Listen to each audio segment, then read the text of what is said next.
सबको शुभोदय।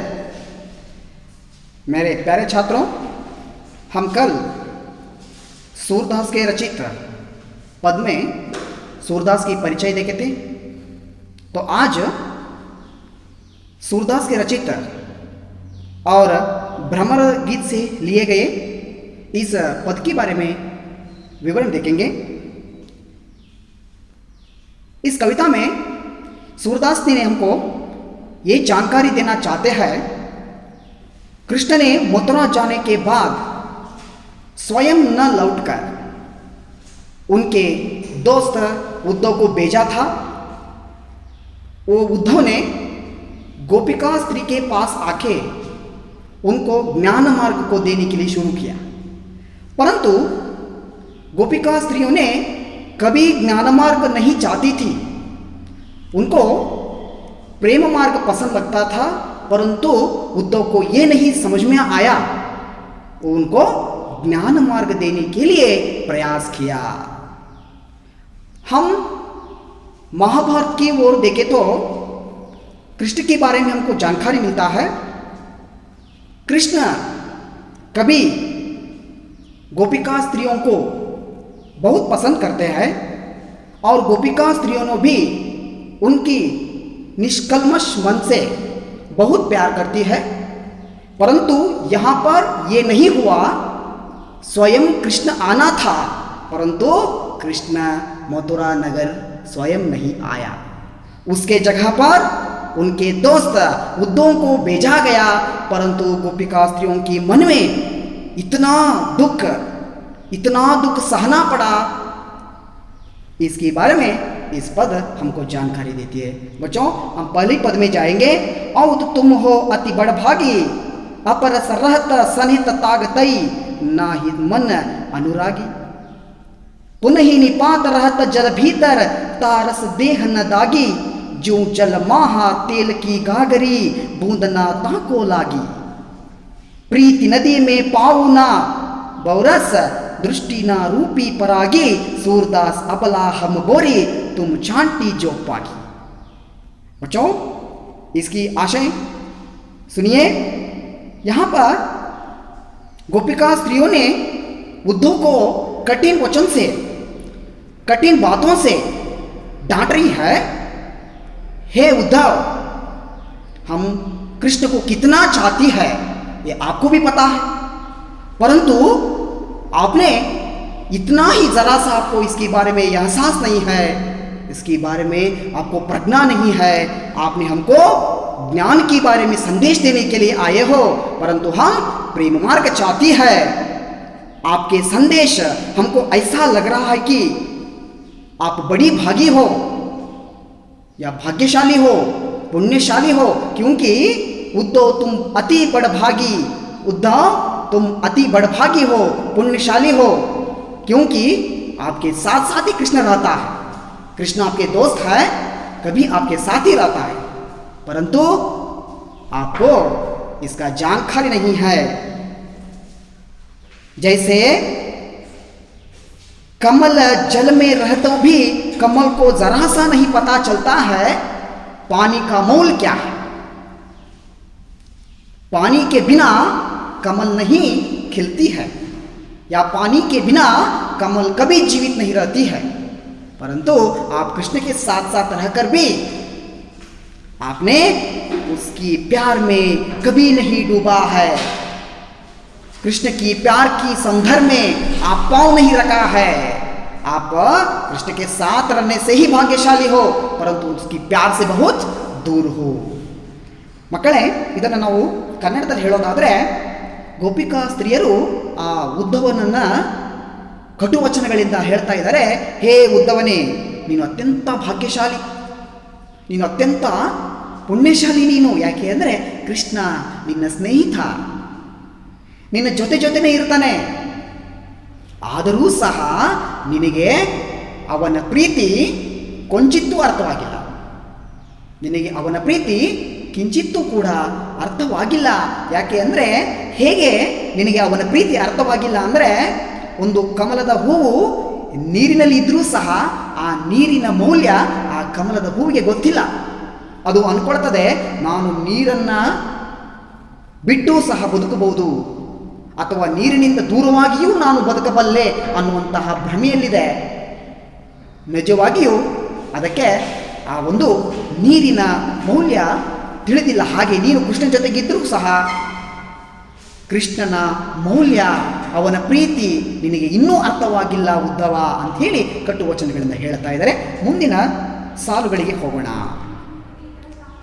मन की मन ही माज रही, कहिए जाए कौन पौ उद्धव, ना ही परत कही अवधि आधार आस आवत की, तन मन बिता सही अब इन जोग सांदेसनी सुनी सुनी, पुनहीन बिरहदही चाहती हुती गहरिम जेतहिम तई, उन तई धाग बही सूरदास अब धीर दरहिम क्यों मर्यादा ना लही।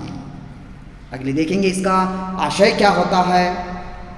हे उद्धव, मन में हमारा प्रेम, हमारे मन में मन ही रह गई है। हमारी भावनाओं को कृष्ण को समझाने के लिए हमारे पास आप समय नहीं दिया। अब हमारे पास समय भी नहीं है। हम हमारे प्राण को त्याग कर सकती हूँ, हम हमारे प्राण त्याग कर सकते हैं, परंतु कृष्ण के बिना जीवित नहीं रह सकते, क्योंकि कृष्ण हमारे हृदय है, हमारे मन है, जो हम देखने वाली सपना है। हम कृष्ण को छोड़कर कभी नहीं रहती है।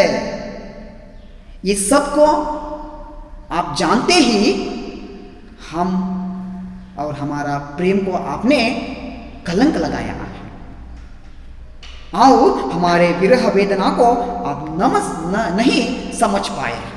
ಇದರ ಕನ್ನಡದ ಅರ್ಥ ನೋಡೋಣ. ಹೇ ಉದ್ಧವನೇ, ಕೃಷ್ಣನಿಗೆ ಹೇಳುವಂತಹ ಮಾತುಗಳು ನಮ್ಮಲ್ಲಿಯೇ ಉಳಿದು ಹೋಗಿದೆ.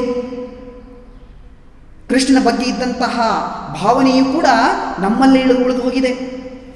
ನಾವು ಕೃಷ್ಣನಿಗೆ ಏನೋ ಒಂದು ಮಾತನ್ನು ಹೇಳಬೇಕು ಅಂತ ಅಂದ್ಕೊಂಡಿದ್ವಿ, ಆದರೆ ಅಂತಹ ಅವಕಾಶವನ್ನು ನೀನು ಸೃಷ್ಟಿಸಿ ಕೊಡಲಿಲ್ಲ.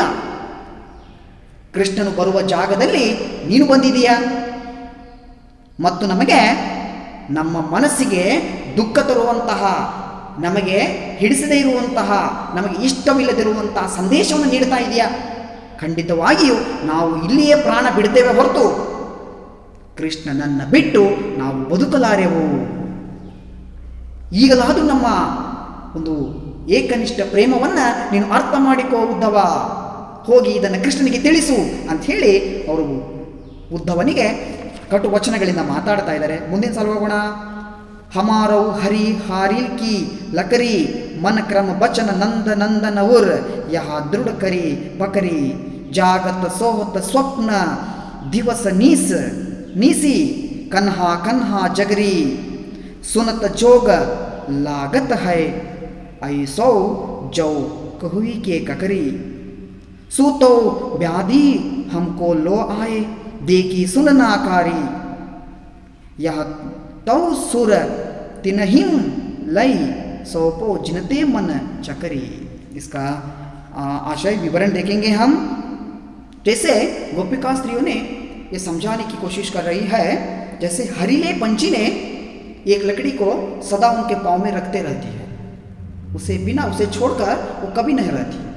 इसका तात्पर्य है वैसे ही एक हरेली पंछी ने क्यों उनका पाँव में दबाकर एक लकड़ी को रखती है, वैसे ही हम भी कृष्ण को कभी छोड़कर नहीं रहती है। हरेली पंछी लकड़ी को छोड़कर कभी नहीं रहती, वैसे हम भी कृष्ण को छोड़कर कभी नहीं रहती है। हम कृष्ण को हमारी तन से, मन से, क्रम से, हित वचन से, हृदय से पा लिया है। हम कभी उसे बिछड़कर दूर होकर नहीं रहना सकती। हम कृष्ण को दृढ़ता से प्यार कर रही है, रात दिन सपनों हम कृष्ण का जप कर रही है।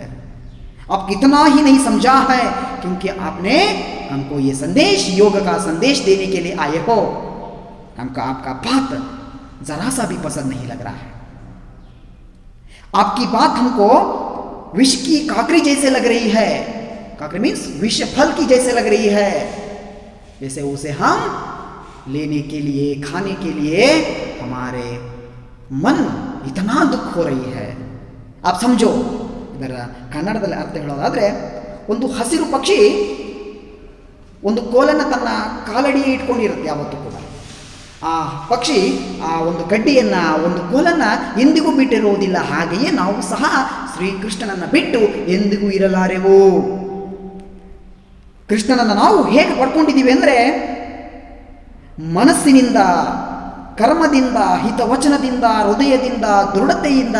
ಅಷ್ಟೇ ಅಲ್ಲದೆ ಹಗಲು ರಾತ್ರಿ ಎನ್ನದೆ ಕೃಷ್ಣನ ಜಪವನ್ನು ಮಾಡ್ತಿರ್ತೇವೆ ನಾವು. ಮತ್ತು ಕನಸಿನಲ್ಲೂ ಸಹ ನಾವು ಕೃಷ್ಣನನ್ನೇ ನೆನೆಸ್ತೇವೆ. ಕೃಷ್ಣನನ್ನು ಬಿಟ್ಟು ನಾವು ಎಂದಿಗೂ ಇರಲಾರೆವು. ಅದನ್ನು ಅರಿತೂ ಸಹ ನೀನು ನಮಗೆ ನಿನ್ನ ಕಟುವಾದಂತಹ, ಎಂತಹ ಅಂತಂದರೆ ಕಹಿಯಾದ ಹಣ್ಣನ್ನು ನಮಗೆ ತಿನ್ನಿಸ್ತಾ ಇದೆಯಾ? ಅದು ಹೇಗೆ ಅನಿಸ್ತಾ ಇದೆ ಅಂದರೆ, ಅತ್ಯಂತ ನಿನ್ನ ಕಟು ವಚನ, ನಿನ್ನ ಒಂದು ಯೋಗ ಸಂದೇಶ ನಮಗೆ ಆ ಕಹಿಯಾದ ಹಣ್ಣಿನ ರೀತಿ ಅನಿಸ್ತಾ ಇದೆ. ಖಂಡಿತ ನಾವು ಇದನ್ನು ಸಹಿಸಲಾರೆವು. ಉದ್ದವ್, ನಿನಗೇನಾದರೂ ತೊಂದರೆ ಆಗಿದೆಯಾ? ಬಿಮಾರ್ ಹೋ ಆಪೋ, ನಿನಗೆ ಖಾಯಿಲೆ ಆಗಿದೆಯಾ? ನಾವು ತೊಂದರೆ ಆಗಿದೆಯಾ ಅಂತ ಹೇಳಿ ಬೈತಾ ಇದ್ದಾರೆ. ಕೊನೆ ಸಾಲುಗಳಿಗೆ ಹೋಗ್ಬಿಡೋಣ.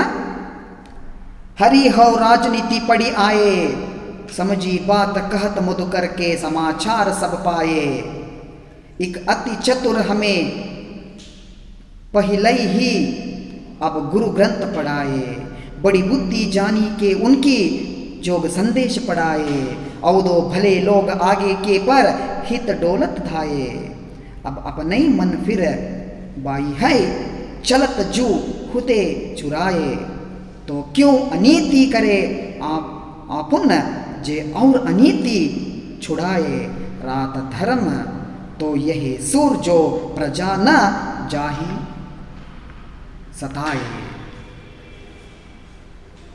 इसका अर्थ देखेंगे. आपने समझ लिया है, आप कृष्ण को बहुत छोटा या साधारण समझ लिया है.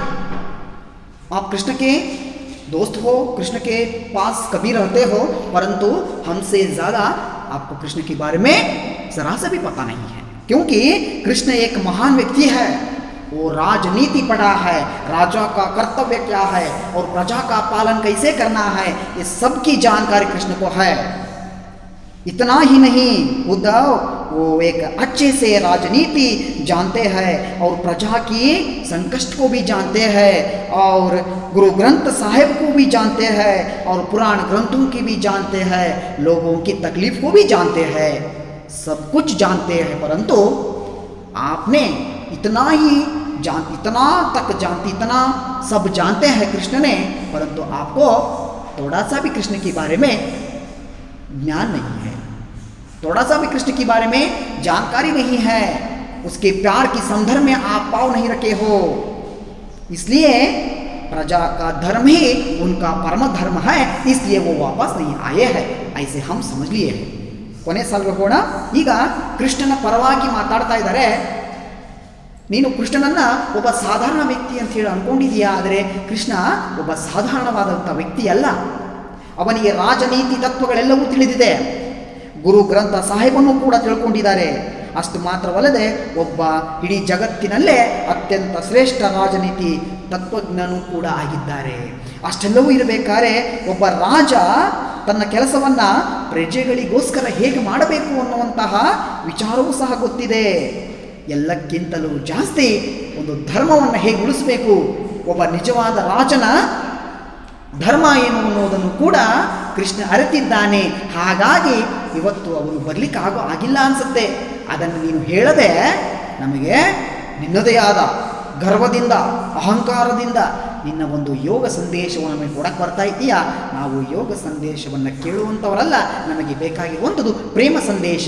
ಅದೇನಾದರೂ ನಿನ್ನ ಬಳಿ ಇದ್ದರೆ, ಕೃಷ್ಣ ನಿನಗೆ ಹೇಳಿದರೆ ದಯಮಾಡಿ ಅದನ್ನು ಹೇಳು, ಇಲ್ಲವಾದರೆ ಇಲ್ಲಿ ನಡಿ ಅಂತ ಹೇಳಿ ಕಟು ಮಾತುಗಳನ್ನ ಹೇಳ್ತಾ ಇದ್ದಾರೆ. ಮಕ್ಕಳೇ, ಈ ಒಂದು ಪೂರ್ತಿ ಈ ಒಂದು ಪದ್ಯದಿಂದ ನಾವು ತಿಳ್ಕೊಳ್ಳೋದೇನು ಅಂದರೆ, ಕೃಷ್ಣ ಮತ್ತು ಗೋಪಿಕಾಸ್ತ್ರೀಯರ ನಡುವೆ ಎಂಥ ಒಂದು ಪವಿತ್ರವಾದಂತಹ ಪ್ರೇಮವಿತ್ತು.